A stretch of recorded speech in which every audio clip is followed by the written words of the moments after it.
Hey, Composing Gloves here. I'm wearing a hat. Today we're going to be talking about techniques involving the channel rack, or more of how to get the channel rack to fit in your workflow. It's something that's unique to FL because it detaches things. It allows us to have the modular setup that we do in FL and have the incredible flexibility. So let's talk about a couple things. First off, we have these groups. You start off with all and unsorted, and as soon as you add an audio and automation, those groups will be added to your channel rack. So being able to organize groups further, though, comes in big time handy. So let's say like, oh, we want these to be in our drum group. Well, this green arrow right here shows the selected channel. So if we click and drag, it will select the channels. You want to be careful about double clicking because I'll show you later, but when you have zip channels, the last thing you want to do is accidentally unzip them. It's super friggin' annoying if you have a lot of them.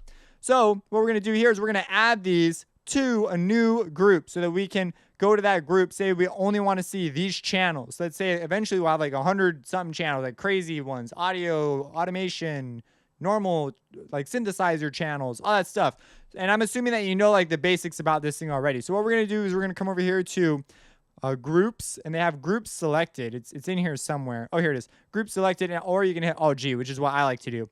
So you can hit this, and it will allow you to add a filter group. So we can name it, you know, like good drums. We'll name it good drums. And I'm going to copy it too, just for convenience right here. But you see, now they've been added. So if we were to add like a bunch of additional tracks, like oops, I didn't mean to do a reactor because that's a little bit, that takes a while to load. But whatever. Let's say you load up one of those and you load up an outgun and whatever. Now you want to add these guys to the drums group. Maybe they're playing drums or whatever. So what we're going to do is we're going to hit Alt-G, and it brings them up. And you need to write in good drums to add them. Now, if you have some crazy name and it doesn't match, you're going to add another filter group. There's no like drop down menu. At least I don't know of one. So if you know of one, you should let me know. So alternatively, what you can do, so now if we go all or unsorted, nothing's there because we've sorted everything. And if we go to good drums, everything is in there. We could alternatively change these, hit Alt-G, and put in unsorted. Unsorted. Now it's an unsorted, and they are no longer in good drums. You can you can sort them to one, and then they'll also appear in your all category. It's an unfortunate world. So this is something I expect probably to be improved, but you can get to things here. And if you want to be able to get back to, let's say you just don't want to type in that whole name, maybe you named it something crazy. Alternatively, you could right click and go to rename. Now you can copy the name, and you can go in and you can like say, oh, I want to change these groups. So you select them and you hit Alt-G, and then you can just paste it in there and put it in on unsorted. So anyways, that's the basics of moving around these groups. Now, another thing you're going to want to do is sometimes, especially in templates that I have set up, which you can go check out if you're interested in them, they're earlier in this series, I like to have what's called zipped channels. Zip channels look like this. If you were to select them, let's say I want these channels. I want them there because I'm going to use them later, but I don't need to see them right now, and I might not even use them. Like, you know, I just want them there on standby. So what I can do is I can hit Alt-Z, and it will zip them. Alternatively, I can hit Alt-U, I think, unzips them. But I don't like using Alt-U. What I like to use is right-click. So I'll right-click, and I'll open them up as I need them. So I use this a lot with things like Contact or something that takes a lot of MIDI channels, because I'll just open one up at a time as I need it, and if I don't need it, it just stays zipped, no big deal. So that's something that's really handy. If I go into a template here, let's say I go in general contact. So in this template, I have zip channels everywhere. So as you can see, they are right there. And as I need them, I simply undo them and I configure them as necessary. Another really cool thing about this is if we come in here and start writing notes. Now that's all I'm saying about we're moving on now. So another cool thing about the channel rack is if you write a bunch of notes, this is so cool. So freaking cool, man. So like, let's say you got all these notes, right? And so they will appear in so you can switch between, these notes are too short. I think that's why it appeared like that. Let's make it like that. Okay. So if you have really short notes, this is something that's kind of nice. It didn't used to be like this. If you have like mega short notes, it'll register them instead of piano roll notes as sequencer notes. So you can still use a step sequencer, but occasionally you can come in here and change the value. Say you want like a snare roll, but you want this snare roll to be in your step sequencer. Sometimes people like to do that. So I'm assuming you know what the sequencer is. And so you should see the value in this, because then if you're working on drums, you can change the pitch of the drums, but still have it appear as a moment on your step sequencer. So that's really handy. And of course you could scroll here. A couple basic things are the resizing. If you could have it in focus and hit enter. Oh, it doesn't work on this one. That's strange. It works on all the other ones though. If you double click or just hit enter when you have recently clicked on it. Another one, this is one of my favorites, is you can resize the channel things right here. And this is something I use all the time. So I'll resize them so I can see the names comfortably. And of course, you know, I believe was it F6? F6 is this channel rack thing. So anyways, back to the cool thing that I was about to show you, the other cool thing. So you have these things and we need to drag them out so it's registered as piano roll notes. And we want to, you know, open up our rolls. So normally you double click it, but it always brings you up to this sort of view. And it can be really annoying because then you have to, you know, zoom out or whatever, zoom in and get to where you want to go. And the same thing with the click and the zoom settings I showed you about earlier in this series with navigation and stuff. Those things apply here. So if you right click, hold down control and right click, you zoom in. If you click out, it'll zoom you out to the master view. But anyways, what I want to show you is if you simply right click, it'll open you up focused on there. See how we're not at the beginning anymore? If we click over here, it will change where we are. So if we were like, oh, I want to be, you know, at this end part over here.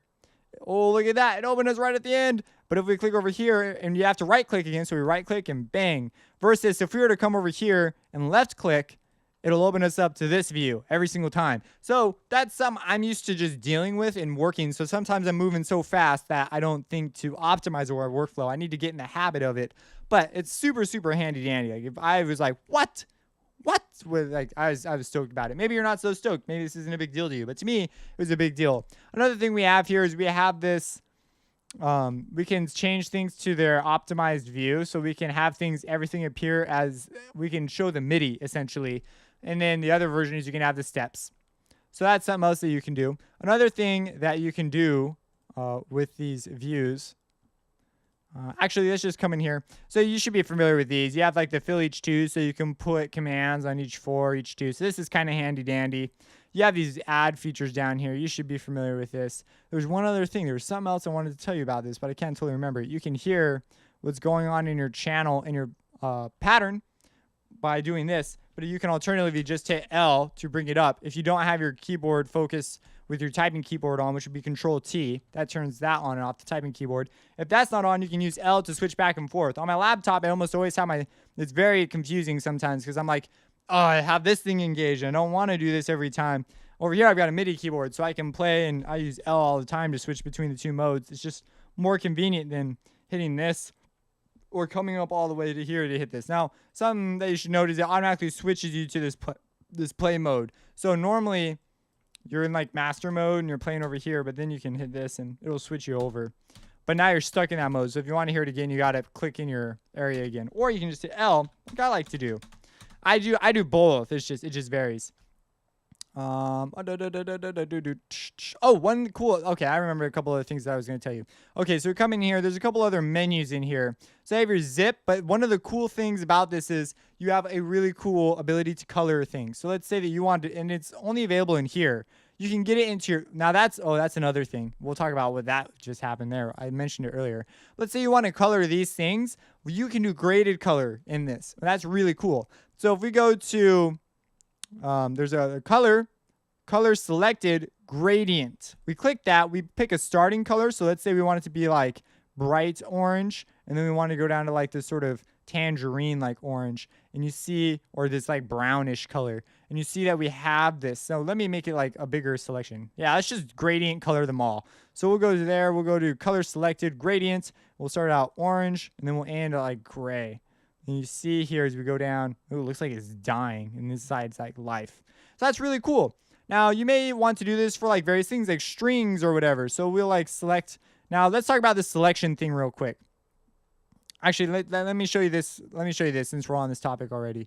So you click, don't double click on the thing. This gets me all the time because it's just weird. But if you click once and drag, you will then be selecting. But if you click again on anything you've already selected, it's going to select them all. It's just weird and it stinks. And then if you want to add something, so let's say, oh, I already have that. Well, you just hold down, Shift, and then it will add that to your selection. So it's normal selection styles. It's just weird that if you double click, it selects them all. And on top of it, it unzips everything. It's so annoying. But let's say you want to take this amazing gradient color thing you have here, and you want that to be in your your channels here. Well, they don't have a gradient option. I don't know why. I'm sure they'll add it eventually, but they don't. So what you can do instead is you can hit a channel. That's the starting channel. So your first channel here will become the channel here. And you hit Control Shift L.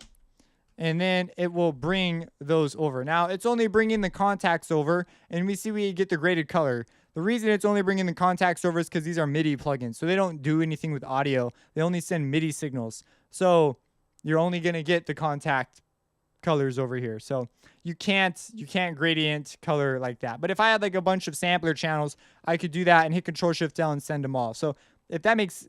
I'm hoping I didn't lose you there. Basically, these are audio plugins, so they can be sent to the mixer because audio goes through the mixer. These ones are MIDI plugins, so no such dice. They only send controller messages to audio plugins, telling audio plugins how to behave. The piano roll normally does this, and this is like another gateway to get into Kontakt. If you're not a Kontakt user or some sort of like sequence multi-channel sampler user, you're going to have problems because there's other samplers out there. But I use Kontakt, and so I'm not going to talk about Kontakt right now. That's a whole nother deal. Okay, that's different from this piano from the channel rack. Okay, so there's a couple other things. You can also, alternatively, use your, you can type in values here. Basically, that's all I'm saying. Options, auto resize is really, really handy dandy. There's off, minimum height, maximum height, resize, and there's also, I believe one of these is smart resize as well. That might just be auto resize. Yeah, auto resize is this. So you can have it automatically resize to the minimum size. So we could have it resize, or we can have it resize to the maximum size. So I have an issue with this occasionally where every time I like clicked on something, I had my thing like this big. And I was like, what the junk is this all about? So I had to come in here and I simply changed it, and it fixes it. It changes the way it resizes. I still don't have a setting I'm totally happy with this, but it does what I want it to. And then alternatively, you can come down here and drag this around, but that can be so tedious. And sometimes it resets because of weird protocols. We have a channel button, so you can change the width here, or you can just drag this. You can quickly flip through the patterns by going 1, 2, 3, 4, 5 by clicking them on your numeric keypad. Another thing is if you hit page up or page down, you will go through the various groups you have. So if you have like a strings group, let's say like, oh, we want to create a new group here, so we Alt G and name it like strings or drums or whatever you have. You can hit page up or page down, go to unsorted. Hey, there's our strings group, da-da-da. So that can be a very handy way of moving around if this does not float your boat. So yeah, now I talk about the swing setting here because it's a little particular with the way you set up your channel settings in your samplers. I think I may be losing it. But basically, if I load up something here, you see here that I have an individual, where are you? It's in here. Time swing. I have an individual swing setting, and that interacts with this knob in interesting ways that I'm not going to delve into right here. Just go look up the MIDI effects in the FL12 effects series, and you will be brought to that, and I explain how that works. So, because it's very, very handy for drum things, so you can add swing to some and not to others, which is something I wish I'd known. You can also add choke groups and a bunch of other cool things through the MIDI effects. Another thing you could do real quick is you can lock up. This is a newer thing. You can lock up. What the heck just happened? Wow, my computer freaked out for that. Okay, you can lock up MIDI channels to particular channels. So you could say, oh, I want to receive notes from, and I have a V25, at least it's 25 key keyboard controller, and it can output channels. I've actually not investigated multi-channel stuff, but essentially I can link my V25 to a particular channel, and a little lock icon appears showing that it has been thus linked. So now if I click somewhere else, my controller only does that. You can also do this for your typing keyboard and stuff. But I don't have my typing keyboard enabled. That's why it's not working. And so I'm going to go ahead and unlock it. And now if I move around, and I talked about how to move up and down through this list when we were talking about how to load samples without using your mouse. And then there's one more thing. With the selection, you double click to select them all. You select and clicked. We've already talked about this one, but it's so unintuitive. And you hold down Shift to add. And if you accidentally do double click, it will unzip your channel. So if you have like Alt Z these, so they're zipped, and then we double click, oops, that sucks, man. So I'll Alt Z, and then you come through here and undo it. I guess it's kind of in handy sometimes, but then you come in here and you gotta, yeah, this is just, Yeah, see, I have this habit of double clicking because I want to click and drag, and it's weird to me that it selects. I don't know, maybe it's nothing. Maybe you guys are totally normal, used to that. But this is how you would go about fixing it. And so, yeah. If you have any questions, let me know. Support me on Patreon, subscribe, and have a blessed day.